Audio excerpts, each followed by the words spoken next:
Hello welcome to Nagatalks. పశ్చిమ బెంగాల్లో elections అయితే జోరందుకుంది. దీంట్లో భాగంగా ప్రతి పార్టీకి సంబంధించిన నాయకులు అయితే ఇంటింటి ప్రచారం కొనసాగిస్తున్నారు. దాంట్లో భాగంగా బీజేపీ ఎంపీ పశ్చిమ బెంగాల్లోని మాల్దా ప్రాంతానికి సంబంధించిన బీజేపీ ఎంపీ అయితే ప్రచారం కొనసాగిస్తున్నాడు. తన ఇంటింటికి వెళ్ళి మాట్లాడుతున్నాడు, పలకరిస్తున్నాడు, తమ పార్టీ గురించి చెప్తున్నాడు. అయితే తాను చేసిన ఒకే ఒక తప్పు ఏంటంటే, అక్కడే ఉన్న ఒక ఇంటికి వెళ్ళినప్పుడు అక్కడ ఉన్న ఒక అమ్మాయి దాదాపు వయసు 18 నుంచి 20 సంవత్సరాలు ఉంటుంది. ఆ అమ్మాయిని ముద్దు పెట్టాడు.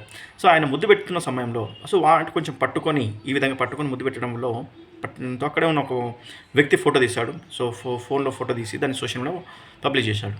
వెంటనే సోషల్ మీడియాలో అయితే హొరెత్తుంది, ట్రెండింగ్ అయిపోతుంది. దాంతోపాటు ట్రోలింగ్ అవుతుంది, ప్రత్యేకంగా ట్రోల్ అవుతుంది.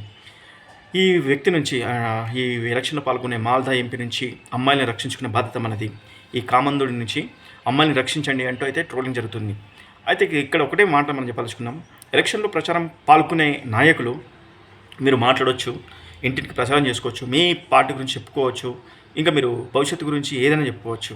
కానీ మీరు చేస్తున్న ఏదైతే ప్రక్రియ ఉన్నో అతి ప్రేమ అనేది ఉన్నది చూసారో, అది ముద్దు పెట్టేది ఎవరికి? 2 సంవత్సరాల, 1 సంవత్సరమా, లేకపోతే చిన్నపిల్లలకు ముద్దు పెడితే బాగానే ఉంటుంది. అక్కడ చూసే వాళ్ళకి కూడా ఒక చిన్నపిల్లలు ముద్దు పెడుతున్నారు అనుకుంటారు. కానీ అక్కడ ఉన్నది ఒక అమ్మాయి, దాదాపు యుక్త వయసులో ఉన్న అమ్మాయి, 18 సంవత్సరాల నుంచి 20 సంవత్సరాలు ఉన్న ఒక అమ్మాయి. ఆ అమ్మాయిని ఇట్లా వాంటెడ్గా పట్టుకొని ముద్దు పెడుతుంటే చూసే వాళ్ళకి ఎలా ఉన్నా కూడా దాన్ని ప్రొజెక్ట్ చేసే విధానం మాత్రం వేరేగా ఉంటుంది. ఇది ప్రతిపక్షాలకు ఒక అవకాశంగా మారింది. అందరూ సోషల్ మీడియాలో ఆ ఫోటోని అయితే సర్క్యులేట్ చేస్తున్నారు, ట్రెండింగ్ అవుతుంది. ట్రోలింగ్ విపరీతమైన ట్రోల్ చేస్తున్నారు. ఈ కామందుడి అంటే మిట్ట మధ్యాహ్నం ఈ కామాంధుడి లీలలు అంటూ ప్రచారం చేస్తున్నారు. ఈ కామాంధుడి నుంచి రక్షించుకునే బాధ్యత మనది అంటూ ప్రచారం చేస్తున్నారు. సో ఇది ఒక మైనస్ అయిపోయిందని చెప్పొచ్చు. ఈ ఎలక్షన్స్ అయిపోయే వరకు ఆ ఫోటోని అంటే తను ఆ అమ్మాయికి పెట్టిన ముద్దుని ఫోటో తీసి ఇప్పుడు ఎలక్షన్స్ అయిపోయే వరకు దీన్ని ట్రోల్ చేస్తూనే ఉంటారు. ఇది ఒక మైనస్ పాయింట్ అవుతుంది. కానీ ఒకటి ఆలోచించుకోవాలి, అతి ప్రేమ అంటే మీరు ఎలక్షన్స్ ముందు వచ్చి డైరెక్ట్ అతి ప్రేమను చూపించకుండా కొంచెం కంట్రోల్ ఉంటే బాగుంటుంది. అది ఏదైనప్పటికీ కూడా మాటల్లో సరిపోతుంది, ప్రేమగా పలకరిస్తే సరిపోతుంది. సో ముద్దు పెట్టుకుంటేనే మీరు అతిగా మీరు ఏదో ప్రజలకు ఏదో మేలు చేస్తున్నైతే కుదరదు. మీరు ముద్దులు పెట్టుకున్నంత మాత్రం ప్రజలకు ఏదో మేలు చేసి వాళ్ళ జీవితాలను మార్చేస్తారంటే అది కూడా జరగదు. కాకపోతే మీరు చేసే పని కొంచెం గుర్తుపెట్టుకోండి. చిన్న చిన్న పిల్లలకి ముద్దులు పెడితే బాగానే ఉంటుంది, అమ్మాయిలకు ముద్దు పెడితే ఇంకా చండాలంగా ఉంటుంది. ఇది ఆంధ్రప్రదేశ్లో కూడా జరిగింది అనుకుంటా.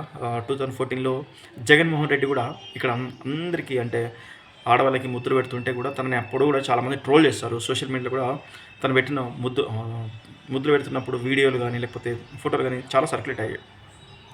ప్రేమ ఉండొచ్చు, అంటే మనుషుల మీద ప్రేమ ఉంటుంది, ఓకే, తెలిసిన వాళ్ళైతే ప్రేమ ఉంటుంది. కానీ ఎలక్షన్స్ ప్రచారం భాగంగా ఇలాంటివి మానేసి మీ గురించి ప్రజల గురించి ఆలోచించి మాట్లాడితే ఇంకా బాగుంటుంది.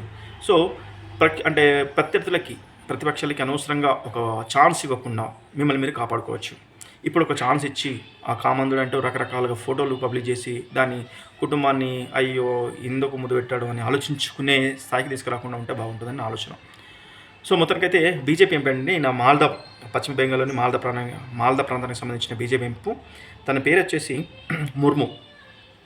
పశ్చిమ బెంగాల్లో మాల్దా ప్రాంతానికి సంబంధించిన ముర్ము. సో తనకి వెంటనే పార్టీ నుంచి కూడా ఇలాంటి ఇన్స్ట్రక్షన్స్ అయితే కొన్ని వచ్చాయి. సో ప్రచారంలో పాల్గొన్నప్పుడు ఇలాంటి ప్రక్రియ ఆపేసానన్నట్టు తనకైతే ఇన్స్ట్రక్షన్స్ అయితే వచ్చాయి. సరే మరి ఏమవుతుందో చూద్దాం. Thank you.